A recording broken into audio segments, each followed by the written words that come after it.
মোৰ ছাত্ৰ ছাত্ৰীসকল নমস্কাৰ লবা আশা কৰো তোমালোকৰ সকলোৰে খবৰ ভাল। আজি হাতত তুলি লৈছো মই পঞ্চম শ্ৰেণীৰ আমি আৰু আমাৰ পৰিৱেশ নামৰ পাঠ্যপুথি। এই পাঠ্যপুথিৰ 4 নং পাঠত থকা প্ৰাকৃতিক সম্পদ নামৰ পাঠটি আজি আলোচনা কৰিম। যিসকলে এই চেনেলটি বৰ্তমানলৈ সাবস্ক্ৰাইব কৰা নাই চেনেলটি প্ৰথমতে সাবস্ক্ৰাইব কৰি ল'ব আৰু ভিডিঅ'সমূহ পোনপ্ৰথমে পাবৰ বাবে কাষতে থকা বেল আইকনটি প্ৰেছ কৰি ল'ব। আজিৰ পাঠটি হৈছে প্ৰাকৃতিক সম্পদ আৰু এই পাঠটিৰ মূল অৰ্হতাসমূহ হৈছে এনে ধৰণৰ: অসমৰ প্ৰাকৃতিক সম্পদৰ বিষয়ে জনা, নৱীকৰণক্ষম আৰু অনৱীকৰণ সম্পদ কি সেই বিষয়ে জনা, বনজ সম্পদ, জলজ সম্পদ, খনিজ সম্পদ আৰু কৃষিজাত সম্পদৰ বিষয়ে জনা, প্ৰাকৃতিক সম্পদসমূহ অসমৰ কোন ঠাইত আছে সেই বিষয়ে জানিব পাৰিবা, অসমৰ মানচিত্ৰত নৈ আৰু উপনৈসমূহ চিনাক্ত কৰা, লগতে প্ৰাকৃতিক সম্পদসমূহৰ ব্যৱহাৰত যে মিতব্যয়ী হ'ব লাগে সেই বিষয়েও আলোচনা দাঙি ধৰা হ'ব আজিৰ এই পাঠটিৰ জৰিয়তে।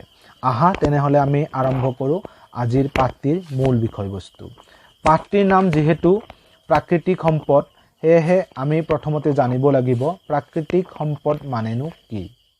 প্ৰকৃতিৰ পৰা আহৰণ কৰা সামগ্ৰীসমূহ যেতিয়া মানুহৰ বিভিন্ন কামত ব্যৱহাৰৰ উপযোগী কৰি লোৱা হয় তেতিয়াহে তাক প্ৰাকৃতিক সম্পদ বুলি কোৱা হয়। তোমালোকে প্ৰাকৃতিক সম্পদ মানে কি সেয়া গম পালা। এতিয়া আহো আমি আন এটা বিষয়বস্তুলৈ। প্ৰকৃতিত পোৱা সকলোবোৰ সামগ্ৰী সম্পদ হয়নে নহয়? ইয়াৰ উত্তৰত ইয়াকে ক'ব পাৰি যে প্ৰকৃতিত পোৱা সকলোবোৰ সামগ্ৰী সম্পদ নহয়। কাৰণ প্ৰাকৃতিকভাৱে পোৱা সকলো সামগ্ৰী মানুহৰ বিভিন্ন কামত ব্যৱহাৰৰ উপযোগী নহয় বাবে সেইবোৰ সম্পদ নহয়। তোমালোকৰ মনত নিশ্চয় আন এটা প্ৰশ্ন উদয় হৈছে, প্ৰাকৃতিক সামগ্ৰী বুলি কাক কোৱা হয়? তোমালোকে তোমালোকৰ দুচকু মেলিলে দেখা পোৱা পাহাৰ, পৰ্বত, নদ, নদী, নৈ, নিজৰা, খাল, বিল, বাঁহ, বেত, কাঠ, খেৰ, শিল, বালি এই আটাইবোৰেই হৈছে প্ৰাকৃতিক সামগ্ৰী। এতিয়া মই তোমালোকৰ লগত আলোচনা কৰিম প্ৰাকৃতিক সম্পদক দুটা ভাগ হিচাপে: নৱীকৰণক্ষম সম্পদ আৰু অনৱীকৰণক্ষম সম্পদ। নৱীকৰণক্ষম সম্পদ কাক বোলে?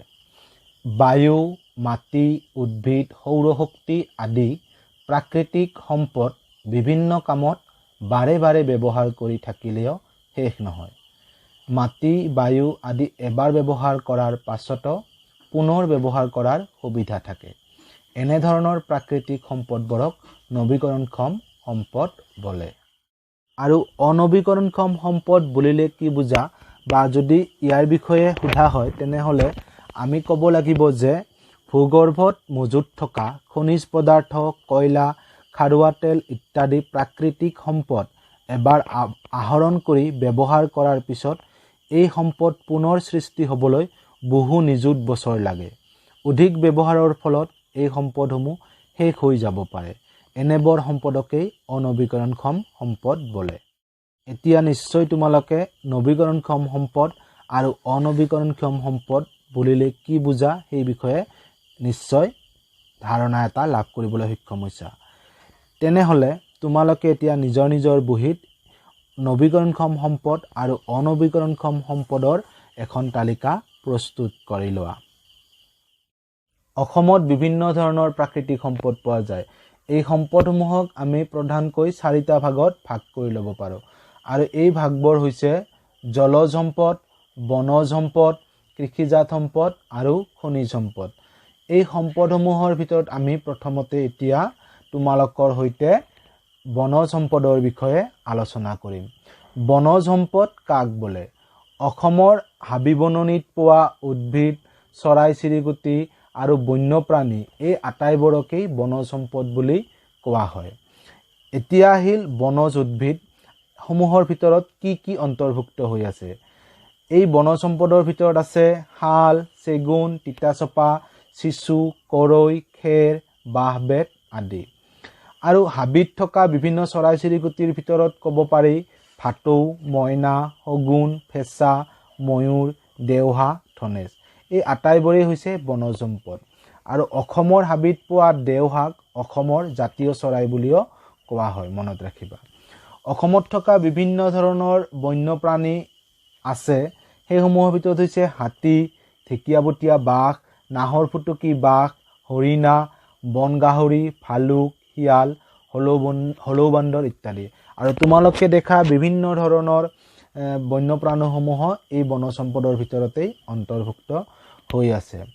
অসমৰ হাবিত বিভিন্ন ধৰণৰ যেহেতু গছ-গছনি আছে, তাৰ ভিতৰত থকা মূল্যৱান গছ-গছনি হ'ল শাল, চেগুন, গমাৰি, আজাৰ, হলং, বনচম, তিতাচপা আদিয়েই প্ৰধান।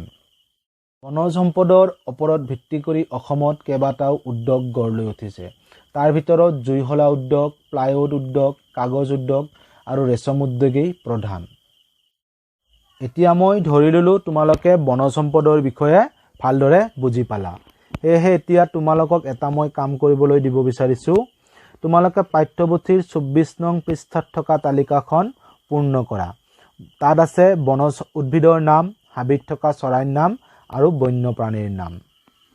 নিশ্চয় তোমালোকে এই তালিকাখন সম্পূৰ্ণ কৰিব পাৰিবা। আৰু যিসকলৰ অসুবিধা হয় তোমালোকে পাঠ্যপুথিখন ভালদৰে পুনৰ বাৰে বাৰে পঢ়িলে নিশ্চয় তালিকাখন তোমালোকে সম্পূৰ্ণ কৰিব পাৰিবা বুলি মোৰ বিশ্বাস।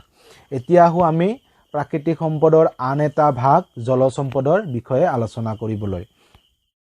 জলজ সম্পদ বুলি ক'লে আমাৰ মনলৈ আহে প্ৰথমতে অসমৰ দুখন প্ৰধান নৈ কথা। সেই নৈ দুখন হৈছে ব্ৰহ্মপুত্ৰ আৰু বৰাক। আৰু এই প্ৰধান নৈ দুখনৰ বহু উপনৈ আছে। সেই উপনৈসমূহৰ নাম আমি জানিব লাগিব আৰু উপনৈসমূহৰ কোন জিলাৰে গৈছে বৈ সেয়াও আমি জানিব লাগিব। তাৰ কাৰণে তোমালোকে তোমালোকৰ পাঠ্যপুথিৰ 25 নং পৃষ্ঠাত থকা অসমৰ প্ৰধান নৈ উপনৈৰ মানচিত্ৰখন ভালদৰে চোৱা। ব্ৰহ্মপুত্ৰৰ দক্ষিণ দিশত থকা উপনৈসমূহ হৈছে চম্পাৱতী, মানাহ, পাগলাদিয়া, পুঠিমাৰী, জীয়াধনশিৰি, জীয়াভৰলী, সোৱণশিৰি আৰু দিহিং। আৰু দক্ষিণ দিশত আছে ক্ৰমে কৃষ্ণাই, কপিলী, ধনশিৰি, দিখৌ, বুঢ়ীদিহিং আৰু লোহিত। আৰু আন এখন প্ৰধান নৈ বৰাকৰ উপনৈ হৈছে ধলেশ্বৰী আৰু সোণাই। জলজ সম্পদৰ বিষয়ে আলোচনা কৰিলে আমাৰ মনলৈ আহে ব্ৰহ্মপুত্ৰত দেখা পোৱা এবিধ প্ৰাণীৰ কথা। সেই প্ৰাণীবিধ নিশ্চয় তোমালোকে দেখিছা। দেখা নাই যদি তোমালোকৰ পাঠ্যপুথিত আছে, তোমালোকে চাই লোৱা। সেই প্ৰাণীবিধ হৈছে শিহু। শিহু হ'ল ব্ৰহ্মপুত্ৰ নৈত পোৱা পৃথিৱীৰ এবিধ বিৰল প্ৰজাতিৰ প্ৰাণী। অসমৰ জলসম্পদৰ ভিতৰত অন্তৰ্ভুক্ত হৈ আছে অসমৰ বিলসমূহ। তোমালোকৰ মনত আছেনে? কোনে কোনে ক'ব পাৰিবা? নিশ্চয় কিছুমানৰ মনত আছে, কিছুমানৰ মনত নাই। মই তোমালোকক পুনৰবাৰ এই বিলসমূহৰ নাম কৈ গৈ থাকিম আৰু তোমালোকে তোমালোকৰ বহীত বিলসমূহৰ নাম লিখি ল'বা।